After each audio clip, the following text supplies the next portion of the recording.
तो नमस्कार बंधुगण पुणी थे मोर ए ज्योतिष गुरु आशीष यूट्यूब चैनल को आपण मानक हार्दिक स्वागत।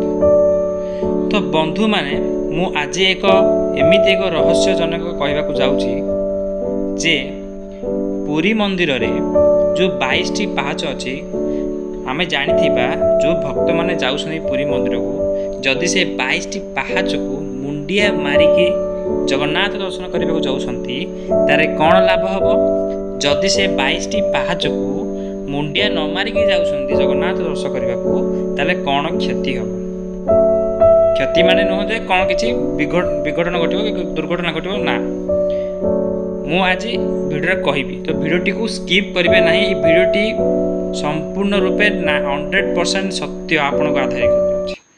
तो भिडियोटी को स्किप न करी शेष पर्यंत देखु जानीपारे जगन्नाथ पाक दर्शन करने को जब जाऊँगी से 22 टी पाहाच को मुंडिया मारिकी गले कौन हम कौन तुम लाभ अच्छी कौन तुम नकले जब 22 टी पाहाच को मुंडिया मारी कौन तुम क्षति अच्छी आज मुझे संपूर्ण भिडियो कहबी। तो जमार स्किप करूँ ना। जदि आपण पुरी जाउछंती किबा पुरी जीवाकू चिंता करूछंती ताले भिडियोटी को निश्चय देखिए कारण आज मु कहबी पुरीर पवित्र 22 पाहाच रे मुंडिया मारिकी दर्शन कले कौन लाभ हुए आ नकले कौन क्षति हुए कारण 100% लोक यह जानती नहीं। आज मु से घुमर खोली दूची। पुरी जगन्नाथ मंदिर रे जो 22 पाहाच अच्छी से 22 पाहाच केवल सीढ़ी नुहे बंधु माने यह हूँ गभीर आध्यात्मिक अर्थ रही कह जाए जदि यही 22 पाहाच मानव जीवनर कुआड़े 22 प्रकार दोष पाप और अहंकार को प्रतीक करे आ प्रत्येक पाहाच चढ़िबा समय भक्त निज अहंकार को छाड़ी भगवान निकट को जाउछंती। तो 22 पाहाच को मुंडिया मारिबा माने जे केवल शरीर को नमाइबा नुहे यह हूँ आपणकर अहंकार गर्व और खराब भावना को भगवान पाखरे छाड़ीदबा। कारण जेते बड़े आपण माने मुंडिया मारती सेते बड़े आपण कहउछंती जे हे प्रभु मु आपणक आगरे नम्र मते सठिक पथ देखांतु।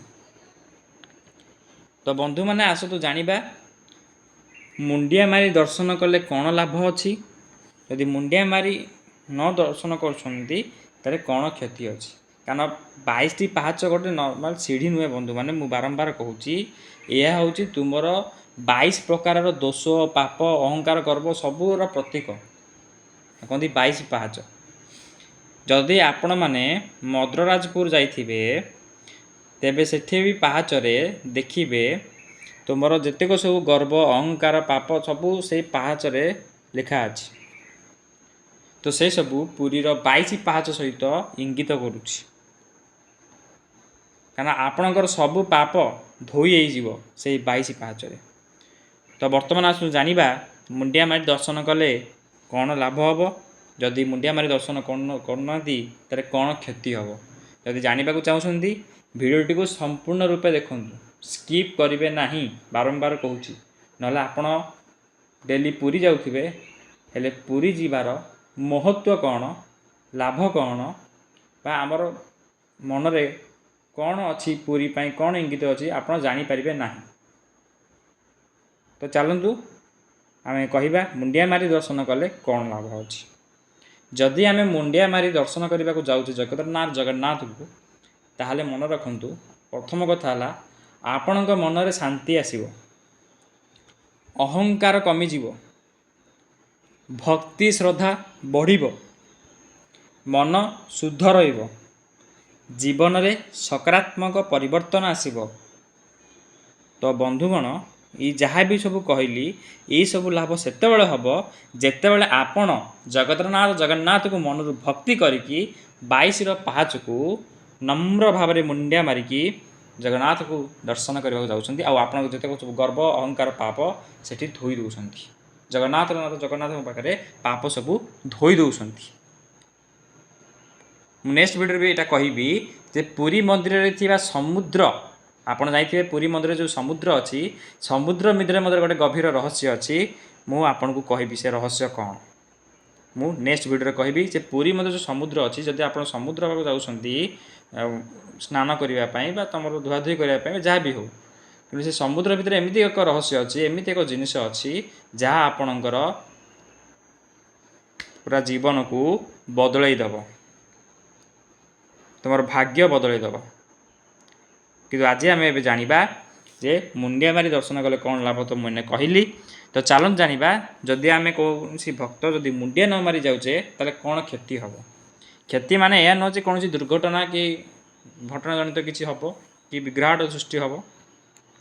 କାରଣ ଗୋଟେ କଥା ପ୍ରଥମେ ଆଗ ମନେ ରଖିବା ଦରକାର ଯେ ଭଗବାନ କେବେ କାହାକୁ ଦଣ୍ଡ ଦିଅନ୍ତି ନାହିଁ। ଜଗତର ନାଥ ଜଗନ୍ନାଥ ସମସ୍ତଙ୍କର ନାଥ, ସେ ସମସ୍ତଙ୍କର ଦୁଃଖ ବୁଝନ୍ତି, ସମସ୍ତଙ୍କର ସୁଖ ବୁଝନ୍ତି। ତ ସେ କେବେ ହେଲେ କାହାକୁ ଦଣ୍ଡ ଦିଅନ୍ତି ନାହିଁ କି କାହାର କ୍ଷତି ଭାବନା ଚିନ୍ତା ବି କରନ୍ତି ନାହିଁ। ତ ମୁଣ୍ଡିଆ ମାରି ନ ଗଲେ ସେମିତି କିଛି କ୍ଷତି ହୁଏ ନାହିଁ। ବଟ୍ ମନେ ରଖିଥାନ୍ତୁ, ଆପଣ ନମ୍ରତାର ଅନୁଭବ ହରାଇ ଦେବେ। ଭକ୍ତିର ଯେଉଁ ଗଭୀରତା ଅଛି ସେଇଟା କମିଯିବ, ଆଧ୍ୟାତ୍ମିକ ଅନୁଭୂତି ମିଳିବ ନାହିଁ। ତେଣୁ କ୍ଷତି ଭଗବାନଙ୍କୁ ହେବ ନାହିଁ, ଆମ ମନକୁ ହେବ। କାହିଁକି ନା ଆମେ ମୁଣ୍ଡିଆ ମାରିକି ଗଲେ ବା ନାହିଁ ଯିବା ଯଦି ନାହିଁ, ତ ଆମର ଭିତରେ ଥିବା ଯେତେକ ସବୁ ନେଗେଟିଭ୍ ଏନର୍ଜି ରହିଯିବ। ଆଉ ସେଇ ନେଗେଟିଭ୍ ଏନର୍ଜିକୁ ନେଇକି ହିଁ ଆମେ ଜଗନ୍ନାଥକୁ ଦର୍ଶନ କରିବାକୁ ଯିବା। ତ ଭାବନ୍ତୁ, ତ ଏଇଟା ହିଁ ତ ଆପଣଙ୍କର ପାପ ନା। ଯଦି ଆପଣ ଶୁଦ୍ଧ ମନରେ ଯିବାକୁ ଚାହୁଁଛନ୍ତି, ସବୁ ପାପ ଧୋଇ ହେଇକି ଭଲ ଭକ୍ତି ମନରେ ଯିବାକୁ ଚାହୁଁଛନ୍ତି, ତ 22ଟି ପାହାଚକୁ ମୁଣ୍ଡିଆ ମାରି ଯିବା ନିତାନ୍ତ ଆବଶ୍ୟକ। ବନ୍ଧୁଗଣ, ଏଇଟା ବି ମନେ ରଖିଥାନ୍ତୁ ଯେ ଅନେକ ଲୋକ ଅଛନ୍ତି ଯେଉଁମାନେ ଭୟରେ ମୁଣ୍ଡିଆ ମାରି ଦିଅନ୍ତି, ନହେଲେ କାଳେ କିଛି ଖରାପ ହେଇଯିବ କି। କିନ୍ତୁ ଏହା ସଠିକ୍ ଭକ୍ତି ନୁହେଁ। ସେମାନେ ଭାବି ଦିଅନ୍ତି କାଳେ କିଛି ଖରାପ ହେଇଯିବ କି, କାଳେ ମୋ ସହିତ କିଛି ଘଟଣା ଘଟିଯିବ କି, ମୁଁ ଯାଉଛି ମୁଁ ମୁଣ୍ଡିଆ ମାରିକି ପଳେଇ। ଏଇଠି ଭୟ ଯେଉଁ ଆପଣଙ୍କର ଯେଉଁ ମନରେ ଯେଉଁ ଭୟ ରହିଯିବ ଯେ ମୁଁ ଭୟରେ ମୁଣ୍ଡିଆ ଯେଉଁ ମାରିକି ଗଲି, ଏଇଟା ମନରୁ ଭକ୍ତି ନୁହେଁ। ଆପଣ ଏଇଟା ଭୟରେ ଭକ୍ତି କଲେ, ମନରେ ଭକ୍ତି କଲେନି, ଆପଣ ଏଇଟା ନିଜ ଭୟରୁ ଭକ୍ତି କଲେ। ଆପଣ ନିଜ ମନରୁ ଭକ୍ତି କରି ଦେଖନ୍ତୁ, ତାପରେ ଜାଣିଯିବେ ଜଗନ୍ନାଥ ଜଗନ୍ନାଥ ଆପଣଙ୍କର ଭାଗ୍ୟକୁ କିପରି ସୁଖମୟ କରୁଛନ୍ତି, ଦୁଃଖ ଛାଡ଼ିକି କେମିତି ସୁଖମୟ କରୁଛନ୍ତି। କାହିଁକିନା ଏଠି ସତ୍ୟ ଭକ୍ତି ହେଉଛି ପ୍ରେମ ଏବଂ ବିଶ୍ୱାସ, ନାହିଁ ଯେ ଆମେ ଭୟ କରିକି ସେଠି ଜଗନ୍ନାଥକୁ ଦର୍ଶନ କରିବାକୁ ଯିବା। ଆପଣ ମୁଣ୍ଡିଆ ମାରନ୍ତୁ, ଗୋଟେ କଥା ମନେ ରଖନ୍ତୁ ବନ୍ଧୁମାନେ, ଆପଣ ମୁଣ୍ଡିଆ ମାରନ୍ତୁ କିମ୍ବା ନ ମାରନ୍ତୁ, ଯଦି ମନରେ ଶ୍ରଦ୍ଧା ଥିବ ନା, ତେବେ ଭଗବାନ ସବୁବେଳେ ଆପଣଙ୍କ ସହିତ ରହିଛନ୍ତି, ରହିଥିବେ, ଆଗକୁ ମଧ୍ୟ ରହିଥିବେ, ଆଉ ଜୀବନ ସାରା ଆପଣଙ୍କର ସୁଖ ଦୁଃଖର ସାଥୀ ହେଇକି ରହିବେ। ମନେ ରଖନ୍ତୁ, ପୁରୀ ଗଲେ କ'ଣ କରିବେ? ଯେଉଁମାନେ ପୁରୀ ଯାଉଛନ୍ତି ପବିତ୍ର ମନରେ ଯାଆନ୍ତୁ। ଏବେ ତ ରଥଯାତ୍ରା ଆସୁଛି, ନିହାତି ସବୁ ଭକ୍ତମାନେ ପୁରୀ ଯିବେ, ଭିଡ଼ ଜମିବ। କିନ୍ତୁ ଯେତେ ଭିଡ଼ ଜମିବ ଥାଉ ନା କାହିଁକି, ସେମାନଙ୍କ ଭିତରେ ଯଦି ଗୋଟେ ଭକ୍ତ ଯଦି ପୁରୀ ଯାଉଥିଲା ବେଳେ ପବିତ୍ର ମନରେ ଯାଉଛନ୍ତି, ଭକ୍ତିର ସହିତ ପ୍ରାର୍ଥନା କରୁଛନ୍ତି, ମୁଣ୍ଡିଆ ମାରିବାକୁ ଇଚ୍ଛା ହେଲେ ମଧ୍ୟ ଭକ୍ତି କରନ୍ତୁ। କାରଣ ମୁଣ୍ଡିଆ ମାରିବାକୁ ଇଚ୍ଛା ହେଲେ ମତଲବ ଭକ୍ତି କରନ୍ତୁ, କିନ୍ତୁ ଅନ୍ୟମାନଙ୍କୁ ଦେଖି କରନ୍ତୁ ନାହିଁ।